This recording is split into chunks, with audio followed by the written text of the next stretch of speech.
আল্লাহ কোরআন শরীফের সূরা বাকারায় আরেকখানা আয়াতে কারিমায় বলছেন, ইয়া আইয়ুহাল্লাযীনা আমানু দুখুলু ফিস-সিলমি কাফা।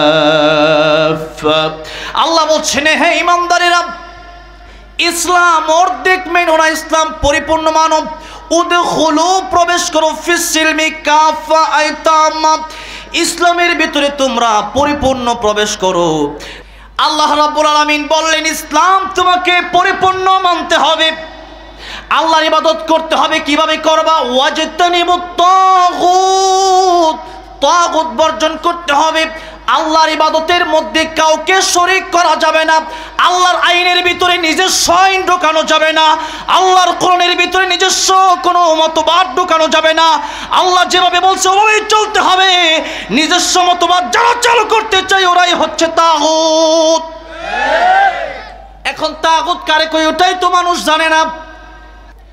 একটা মাহফিলে আসার পর আমি যদি অপ্রাসঙ্গিক কথা যদি লম্বা সময় বলি, আর ভাইরাল টপিক যদি অনেক লম্বা সময় আলোচনা করতে থাকি, আরেক হুজুরের বিরুদ্ধে যদি মোটামুটি 1 ঘন্টা কাটায় দেই, কাটাইতে পারি, ওইগুলো সব জানা আছে তো। কিন্তু বলেন, ওই সমস্ত গীবত গাওয়ার মাধ্যমে কি ফায়দা হবে? কিন্তু বড়ই দুঃখজনক ব্যাপার, আমাদের দেশে আজকের ওয়াজ মাহফিলটা কিছু আলেমের কারণে নষ্ট হয়ে গেছে। যারা ওয়াজের মধ্যে এসে কেবলমাত্র ভাইরাল কিছু, স্পেশাল কিছু ভাইরাল বাংলাদেশে যেগুলো হয় প্রতিদিন, ওগুলোই তারা তাদের আলোচনাকে তারা আলোচনা হিসেবে সাজায়, আর পরে মাহফিলগুলোতে তারা উপস্থাপন করে। দিন শেষে রেজাল্ট শূন্য। সেজন্য শূন্য হাতে আমরা বাড়ি যেতে চাই না। কমপক্ষে কোরআন সুন্নাহ থেকে কিছু শিখে এরপরে আমলের নিয়তে একেবারে তৌবা করে নিজের মা বাবা দাদা দাদি নানা নানি আত্মীয় স্বজন যারা কবরে আছেন তাদের জন্য মোনাজাত করে একেবারে বাড়িতে যেতে চাই। কারাগারে একটু হাত উঠে দেখান তো, লিল্লাহি তাকবীর, লিল্লাহি তাকবীর। হাত নামান, আল্লাহ কবুল করেন, জোরে বলেন আমিন।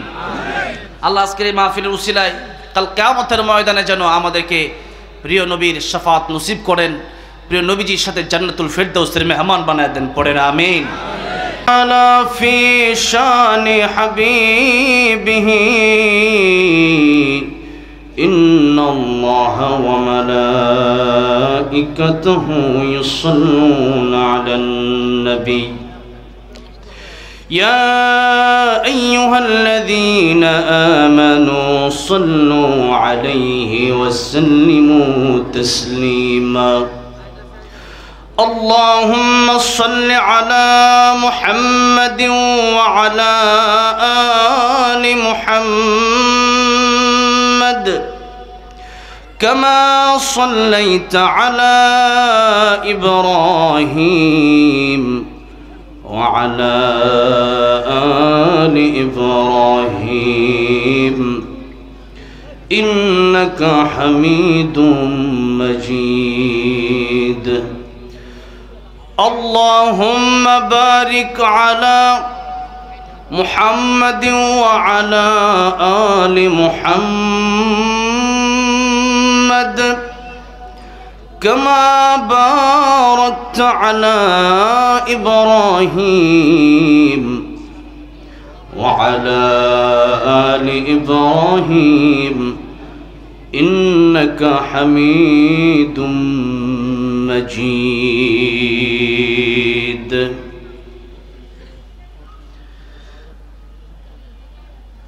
গাজীপুর জেলার অন্তর্গত জাতীয় বিশ্ববিদ্যালয় ভুশির মিলের পূর্ব পার্শ্বে মেম্বার বাড়ি road Jamal Uddin Memorial academy মাঠ সংলগ্ন আয়োজিত আখতারুল উলুম ক্যাডেট মাদ্রাসা ও দারুন নাজাত মহিলা মাদ্রাসা হাফেজ ছাত্রদের পাগড়ি প্রদান উপলক্ষে দ্বিতীয় বাৎসরিক ওয়াজ ও দোয়া মাহফিলের শ্রদ্ধাভাজন সম্মানিত সভাপতি জনাব অ্যাডভোকেট মোহাম্মদ আবুল কালাম সাহেব, আল্লাহ রাব্বুল আলামিন ওনার দ্বীনি খেদমতগুলো কবুল ও মঞ্জুর করেন, পড়েন আমিন। প্রধান অতিথি আসতে পারেন নাই অসুস্থ জনাব মোহাম্মদ রাকিবউদ্দিন সরকার পাপ্পু সাহেব। আল্লাহ রাব্বুল আলামিন ওনাকে শিফায়ে কামিলা আজলে কুল্লিয়া নসিব করেন, পড়েন আমিন। আলোচনা রেখেছেন মাওলানা সাইদুর রহমান হাফিজাহুল্লাহ, মুফতি উবাইদুল্লাহ তারানগরী হাফিজাহুল্লাহ, মুফতি আতিকুর রহমান রব্বানী হাফিজাহুল্লাহ, মুফতি হারুনা রশিদ হাফিজাহুল্লাহ সহ অন্যান্য উলামায়ে কেরামগণ, উপস্থিত বিশেষ অতিথিবৃন্দ, মুআজ্জাজ মুকাররাম উলামায়ে কেরাম, তালিবুল ইলম ভাইয়েরা, স্কুল কলেজ ইউনিভার্সিটির শিক্ষার্থী ভাইয়েরা, প্রাণপ্রিয় যুবক ভাইরা, আল্লাহর পেয়ারা মুরব্বী বাবাজিরা, পর্দার অন্তরালে বসে আছেন শ্রদ্ধা সম্মানিতা মা ও বোনেরা, আল্লাহ সুবহান মহিয়ান গরিয়ান রব্বুল ইজ্জত ওয়াল জালালের আলিশান দরবারে হৃদয়ের গভীর থেকে শুকর আদায় করছি যে মহান রব্বুল ইজ্জত ওয়াল জালাল আমাদেরকে মুসলমান বানিয়েছেন, আমাদেরকে আখিরি নবীর শ্রেষ্ঠ উম্মত বানিয়েছেন, আমাদেরকে সুস্থতা দান করেছেন, আমাদেরকে নেক হায়াত দান করেছেন। এই পর্যন্ত আজকের এই জান্নাতের বাগানে আল্লাহ রাব্বুল আলামিন সুস্থ রেখে আসার বসার তৌফিক দান করেছেন। সেজন্য হৃদয়ের আবেগ অনুভূতি উজাড় করে রাত্রির নিস্তব্ধতাকে বন্ধ করে প্রাণ খুলে আল্লাহর প্রেমে মাতোয়ার হয়ে একযোগে সকলেই পড়ছি আলহামদুলিল্লাহ। হাজার হাজার মানুষ উপস্থিত হয়েছেন আজকের এই জান্নাতের বাগানে। কোরআন প্রেমিকরা, আল্লাহ প্রেমিকরা যখন আল্লাহর নাম উচ্চারণ করে তখন হৃদয়ের গভীর থেকে মন খুলে ভালোবাসার সাথে তখন তারা উচ্চারণ করে। হযরতে বেলাল রাদিয়াল্লাহু আনহুকে যখন উমাইয়া মারত তখন বেলাল জোরে জোরে আল্লাহু আহাদ বলতেন। আবু বকর রাদিয়াল্লাহু আনহু 3 দিন বারণ করেছেন, বেলাল প্রতিদিন তোমাকে আমি বারণ করি যে তুমি আল্লাহর নাম আস্তে বলো। কেন? যে আল্লাহ জোরে বললেও শোনে, সে আল্লাহ তো আস্তে বললেও শোনে। হযরতে বেলাল বলছেন, আবু বকর আমি জানি আমার আল্লাহ জোরে বললেও শোনে, আস্তে বললেও শোনে, কিন্তু আমি জোরে বলে তো মজা পাই। আমাকে যখন উমাইয়া মারে আমি যত জোরে আল্লাহর নাম বলি আমার তত ভালো লাগে, আমি উমাইয়ার যন্ত্রণা ভুলে যাই। সুবহানাল্লাহ। এই জন্য ইমানদারের মতো আওয়াজ দিয়ে কি আরেকবার আলহামদুলিল্লাহ বলা যায় না?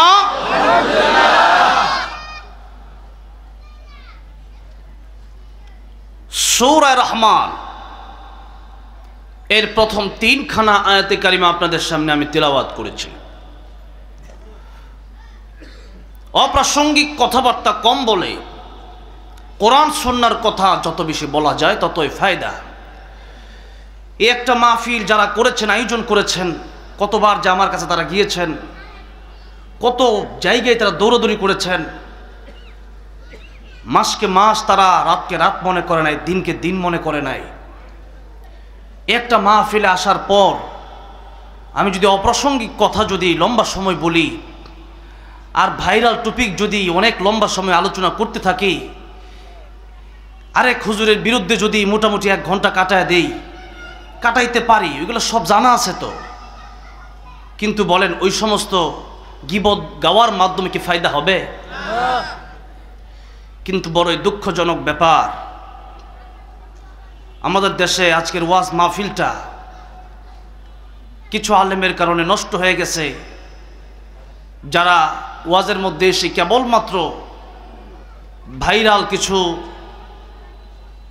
স্পেশাল কিছু ভাইরাল বাংলাদেশে যেগুলো হয় প্রতিদিন, ওগুলোই তারা তাদের আলোচনাকে তারা আলোচনা হিসেবে সাজায়, আর পরে মাহফিলগুলোতে তারা উপস্থাপন করে।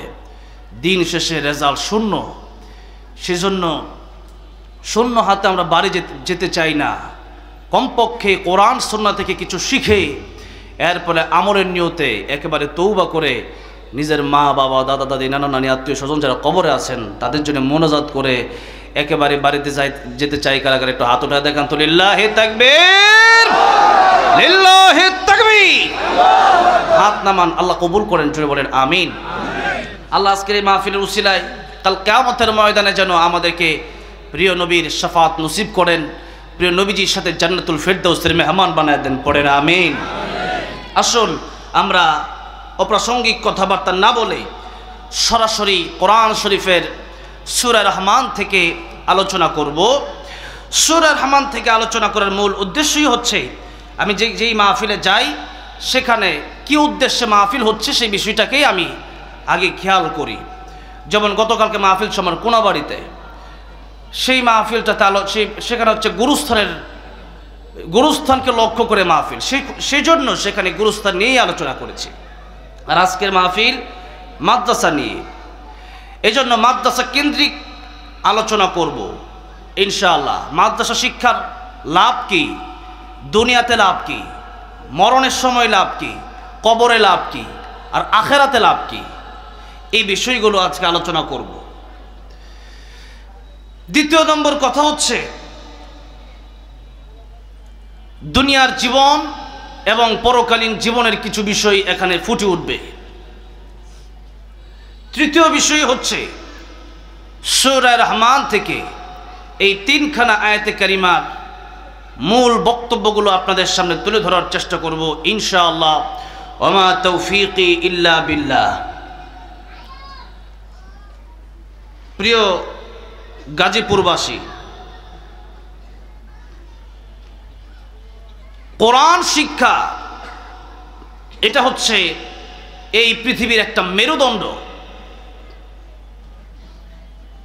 মানুষের মেরুদণ্ড না থাকলে যেমন মানুষ অকেজু হয়ে যায়, ঠিক তেমনি ভাবে এই পৃথিবীতে নবীজি বলেছেন যখন আল্লাহ বলনেওয়ালা লোক একজনও থাকবে না, আল্লাহ এই পৃথিবী আর রাখবেন না। সুতরাং আল্লাহ আল্লাহ বলনেওয়ালা তৈরি হয় এই মাদ্রাসার শিক্ষার মাধ্যমে, কোরআন শিক্ষার মাধ্যমে। ১৫০০ বছর আগ থেকে এ কোরআন আল্লাহ রাব্বুল আলামিন সরাসরি জিবরাইল আমিনের মাধ্যমে পেয়ারা নবী মুহাম্মদ রাসূলুল্লাহ সাল্লাল্লাহু আলাইহি সাল্লামের কাছে পৌঁছে দিলেন। সেই কোরআন আজ পর্যন্ত চলে আসলো, কখনো কোনো অঞ্চলে কম, কোনো অঞ্চলে বেশি। এইভাবেই ক্বাল আল্লাহু তাআলা ক্বাল রাসূলুল্লাহ সাল্লাল্লাহু আলাইহি সাল্লাম চলে এসছে। এর ধারাবাহিকতায় বাংলাদেশের মতো একটি দেশে গাজীপুরের এই জাতীয় বিশ্ববিদ্যালয়ের এই জায়গাটাতে, এই মেম্বারবাড়ি রোডে আখতারুল উলুম ক্যাডেট মাদ্রাসা দারুন নাজাত মহিলা মাদ্রাসা স্থাপিত হয়েছে। সুতরাং মাদ্রাসা কেন্দ্র করে আমরা সামনের দিকে আলোচনা করব ইনশাআল্লাহ। আসুন আমরা সূরা রহমানে প্রবেশ করি। সূরা রহমান এই সূরাটা এমন একটি সূরা, কিয়ামতের ময়দানে আল্লাহ রাব্বুল আলামিন যখন জান্নাতি মানুষদেরকে জান্নাতে প্রবেশ করার সুযোগ দেবেন, অতঃপর জান্নাতীদেরকে প্রশ্ন করা হবে, হে জান্নাতীরা, জান্নাতে আসার পরে তোমাদের সব স্বাদ কি মিটে গিয়েছে নাকি? সব চাহিদা কি পূর্ণ হয়ে গেছে নাকি? আমি আল্লাহ রাব্বুল আলামিন কোরআন শরীফে যা যা বর্ণনা করেছিলাম তা তোমরা পেয়েছো কিনা? সব জান্নাতীদের উত্তর একরকম হবে না।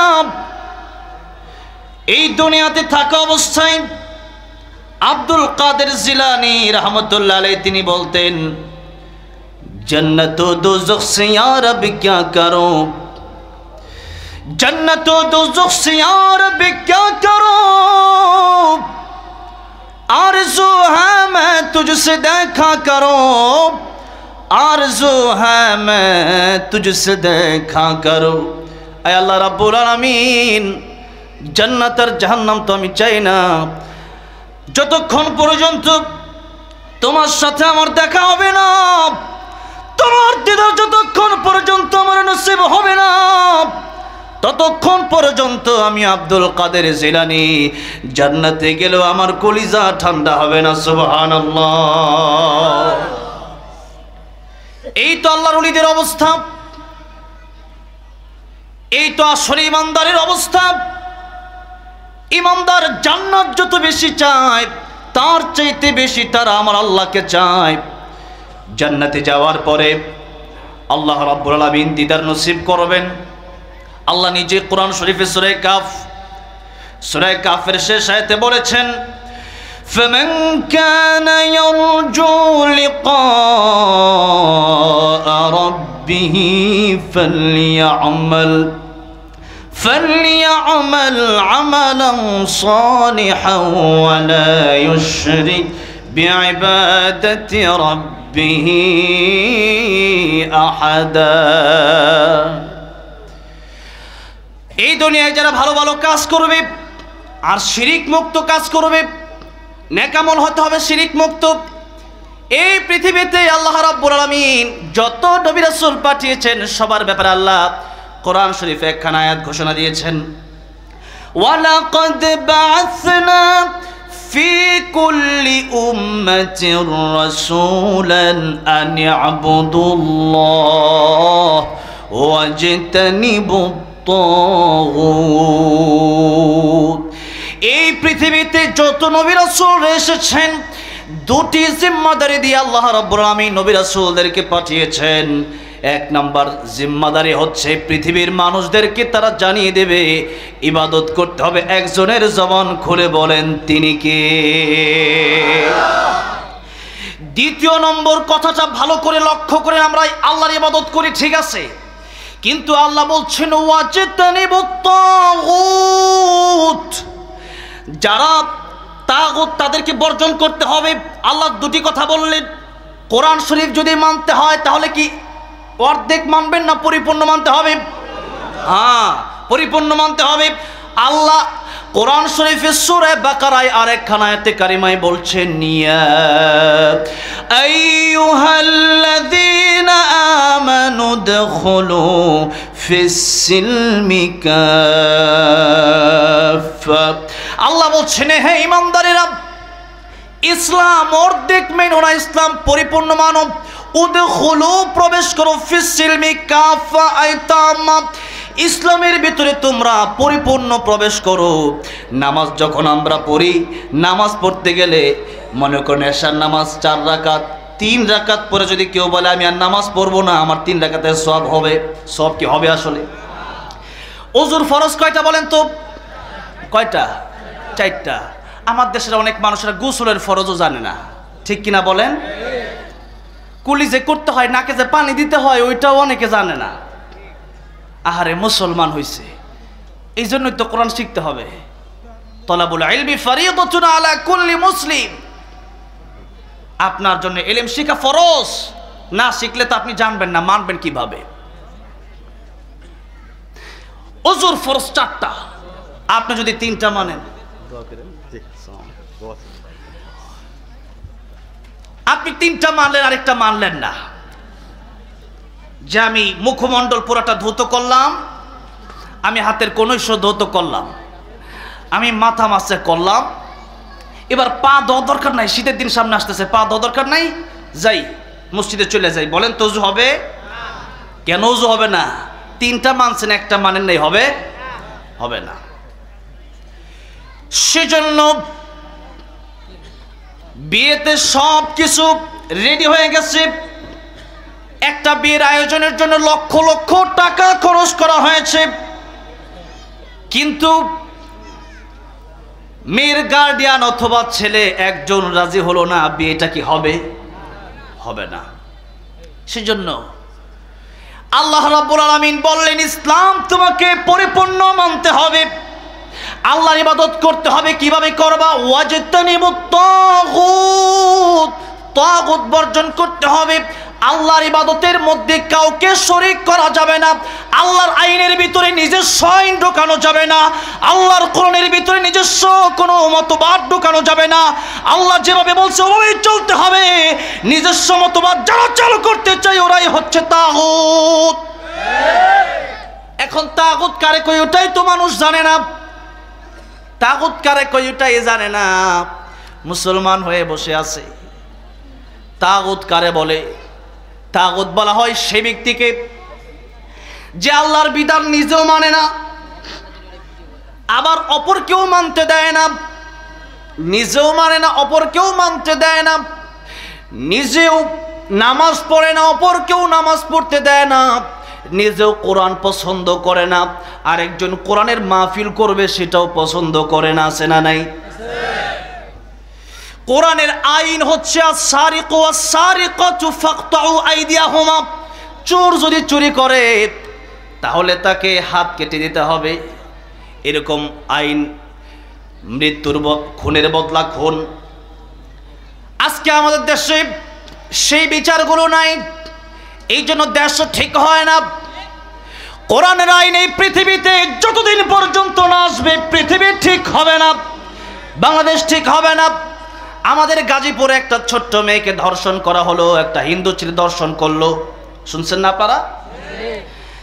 সেই ধর্ষণের বিচারের জন্য এত আন্দোলন কেন করতে হবে? ধর্ষণ করছে তো ধর্ষণের বিচার করেন।